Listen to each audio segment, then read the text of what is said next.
9th standard, Science 1, lesson number 2. Solve the following example. An electric pump has 2 kilowatt power. How much water will the pump lift every minute to a height of 10 meter? अभी इसका power दिया हुआ है 2 kilowatt. हम लोग यहाँ पे लिख लेंगे पावर 2 किलोवाट, लेकिन किलोवाट से वाट में कन्वर्ट कर लेंगे तो ये 2000 वाट हो जाएगा. 1000 से मल्टीप्लाई करना है. अगर यहाँ पे 3 किलोवाट होता तो 3000 वाट हो जाता. 5 किलोवाट होता तो 5000 वाट हो जाता. ठीक है. अभी यहाँ पे टाइम दिया हुआ है एवरी मिनट मतलब हर एक मिनट में इसका टाइम दिया हुआ है. तो मिनट को हम लोग क्या करेंगे, सेकेंड में कन्वर्ट करेंगे. तो ये हो जाएगा 60 सेकेंड. और हाइट इज़ गिवन 10 मीटर. तो हाइट हम लोग लिख लेंगे 10 मीटर.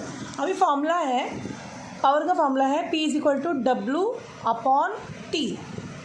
और W का फॉर्मूला है W = mgh. तो हम लोग क्या करेंगे, P की जगह पे लिखेंगे P = W की जगह पे लिखेंगे mgh/T.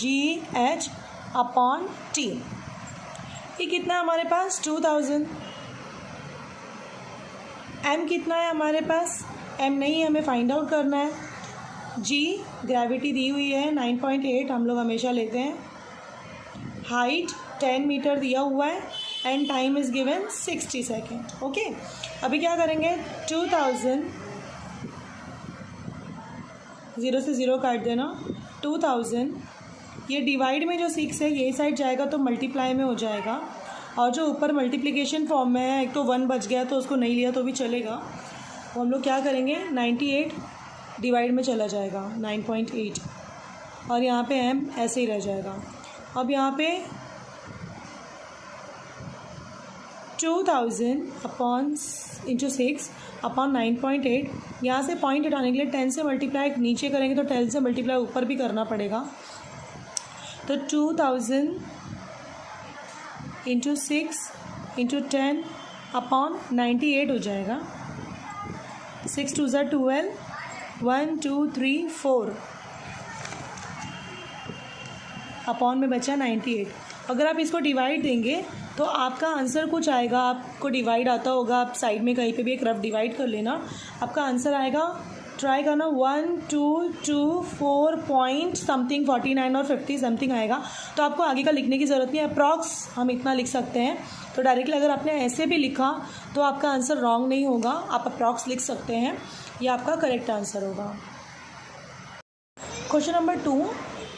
If a 1200 what electric iron is use daily for 30 minutes.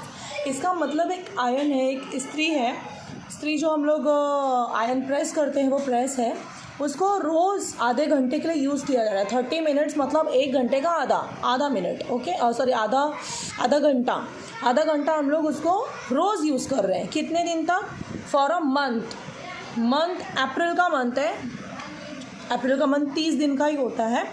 तो 30 डेज़ के लिए उसको एवरीडे 30 मिनट यूज़ किया जा रहा है. और उसका इलेक्ट्रिक आयरन का जो वॉट है, जो 1200 दिया हुआ है, तो हम लोगों को पूरे मंथ में उसने कितना यूनिट यूज़ किया है हमें वो फाइंड आउट करना है. तो चलिए स्टार्ट करते हैं.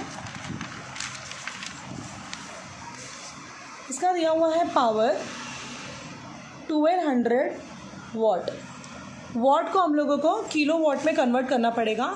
उल्टा करेंगे, जब किलो वॉट में कन्वर्ट करना पड़ता है तो 1000 से डिवाइड देंगे. जब इसको 1000 से डिवाइड देंगे तो इसका आंसर आ जाएगा, कुछ एक ज़ीरो बचा है तो पॉइंट, अगर यहाँ पे जितना भी ज़ीरो बचता है ऊपर हम उतने पहले एक पॉइंट लगाते हैं. इसका मतलब इसका आंसर आ जाएगा, एक नंबर के पहले पॉइंट लगेगा, 1.2 किलो वॉट आ जाएगा इसका आंसर. आगे दिया हुआ है time. What is time here, 30 minute. अभी हम लोगों ने वॉट को क्या किया है, किलो वॉट में कन्वर्ट किया है.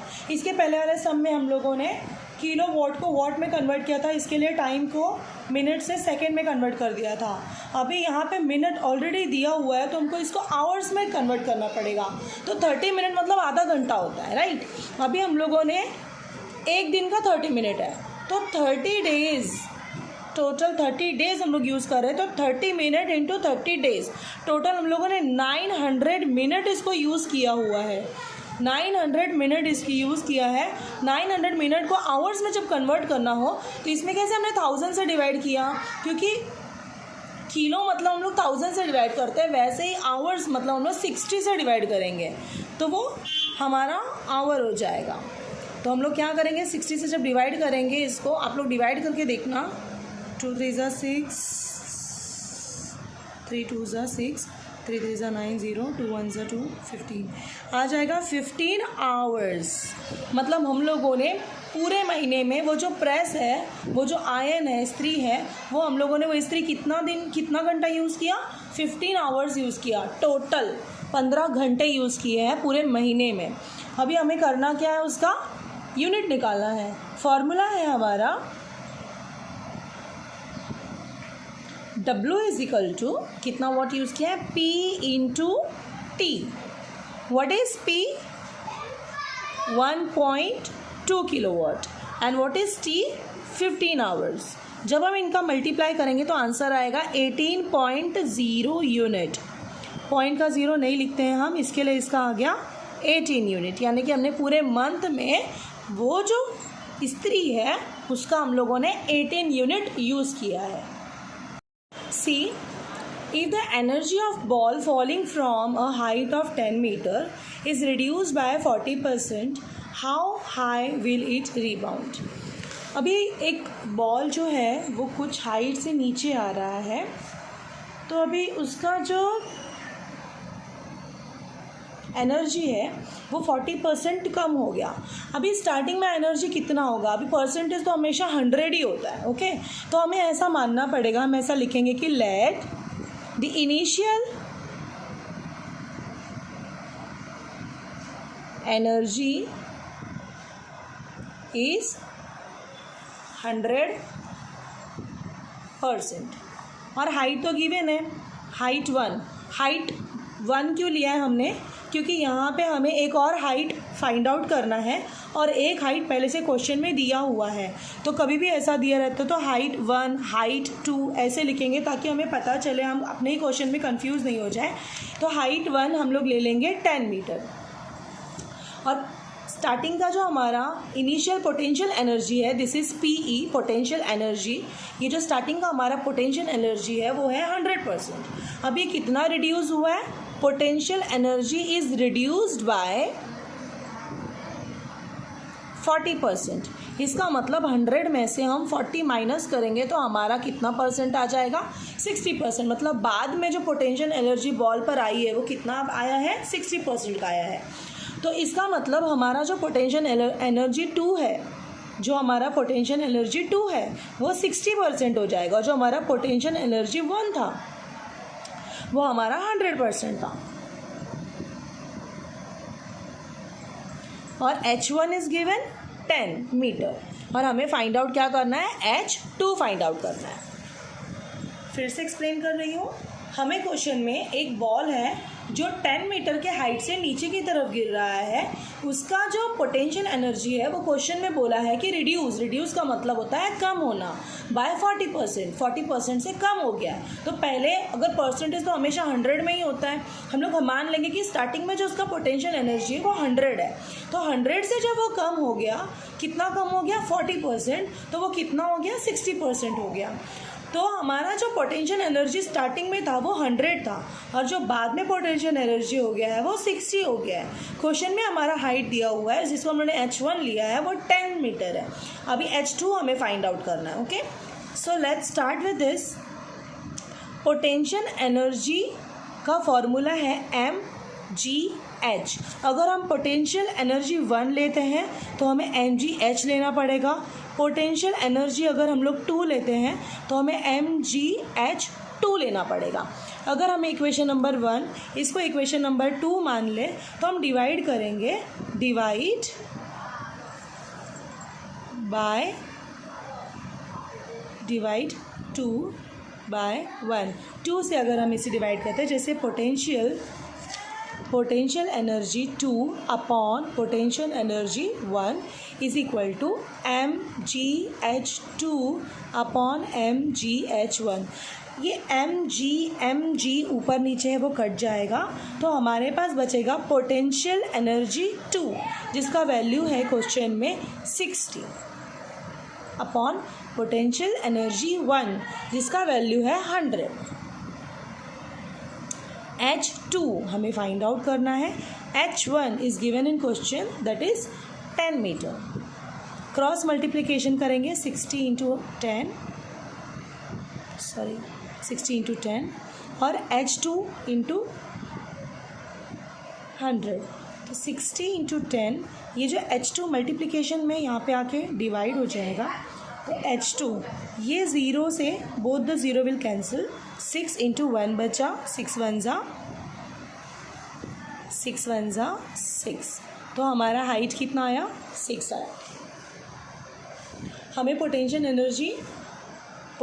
एनर्जी 2 लेंगे तो mgh2 लेंगे, पोटेंशियल एनर्जी 1 लेंगे तो mgh1 लेंगे। देन 2 में से 1 को डिवाइड करेंगे, इसका मतलब PE potential energy 2 upon potential energy 1 हो जाएगा। mgh2 ऊपर आएगा, mgh1 नीचे आएगा। पोटेंशियल एनर्जी 2 पोटेंशियल एनर्जी 1 दोनों का वैल्यू लिख देंगे। हाइट 2 हमें निकालना है, H1 हाइट 1 हमें दिया हुआ है 10। क्रॉस मल्टीप्लिकेशन करेंगे तो 60 इंटू 10 हो जाएगा, 100 इंटू H2 हो जाएगा। देन ये जो 100 है वो यहाँ पे आकर के डिवाइड हो जाएगा, डबल ज़ीरो में से डबल ज़ीरो कट जाएगा, ऊपर 6 इंटू 1 बचा। तो हाइट 2 हमें मिल गया 6 इंटू 1 6। तो हमें फाइनल हाइट कितना मिला? 6 metre. The velocity of car increased from 54 km per hour to 70 km per hour. How much is the work done if mass of car is 1500 kg? अभी हमें करना क्या है इसमें? कार का जो स्टार्टिंग में वेलोसिटी था वो 54 किलोमीटर पर आवर है। स्टार्टिंग का जो होता है उसको बोलते हैं initial velocity.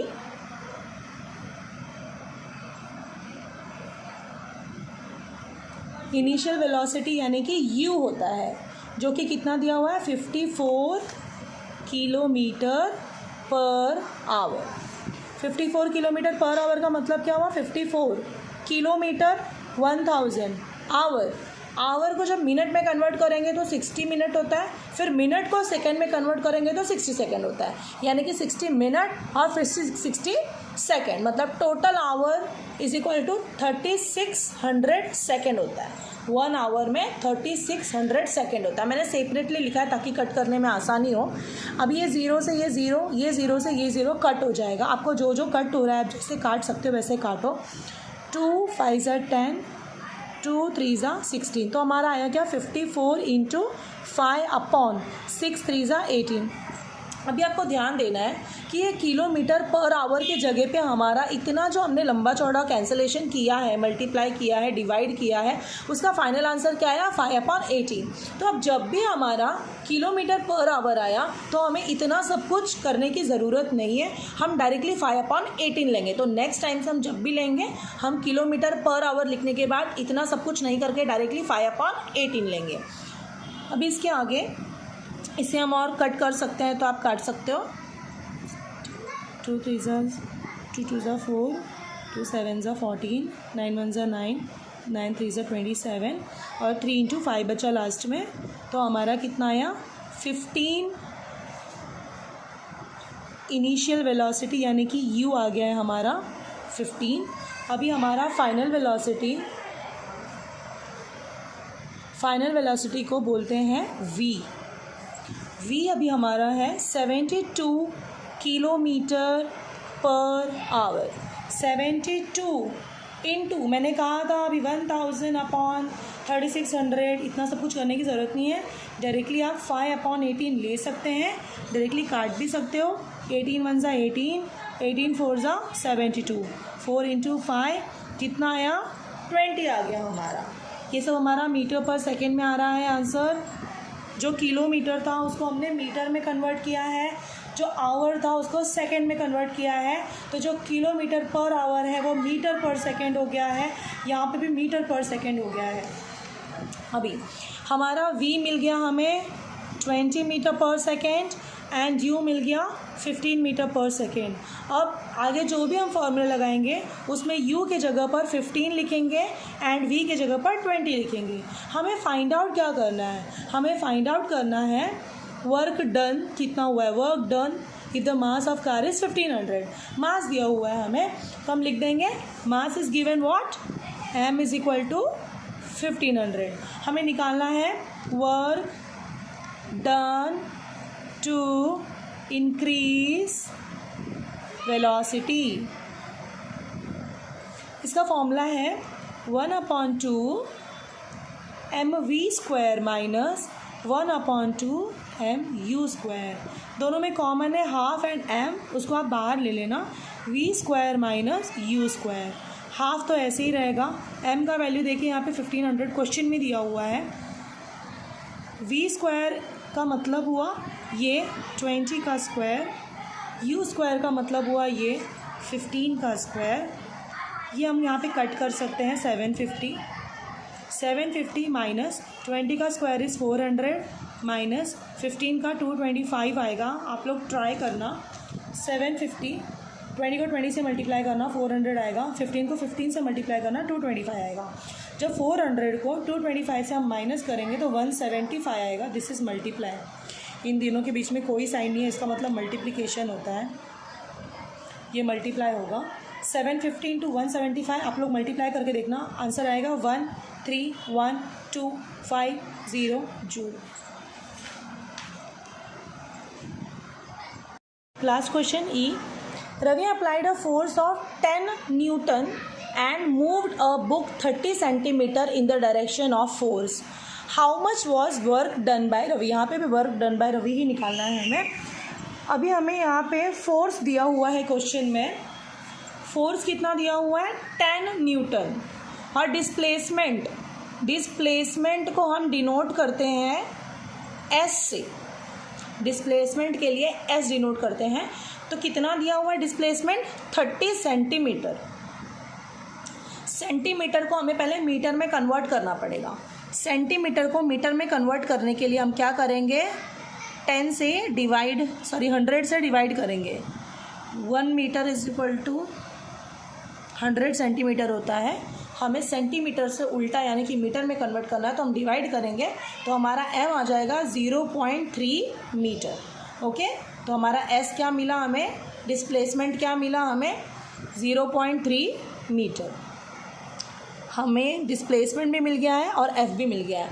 Work done by Ravi, ये फाइंड आउट करने के लिए हमारा फॉर्मूला है work is equal to force into displacement. What is force here 10, so write it, and what is displacement 0.3, और जब दोनों को मल्टीप्लाई कर देंगे तो हमारा आंसर आएगा 3 जूल। तो कितना वर्क हुआ 3 जूल का।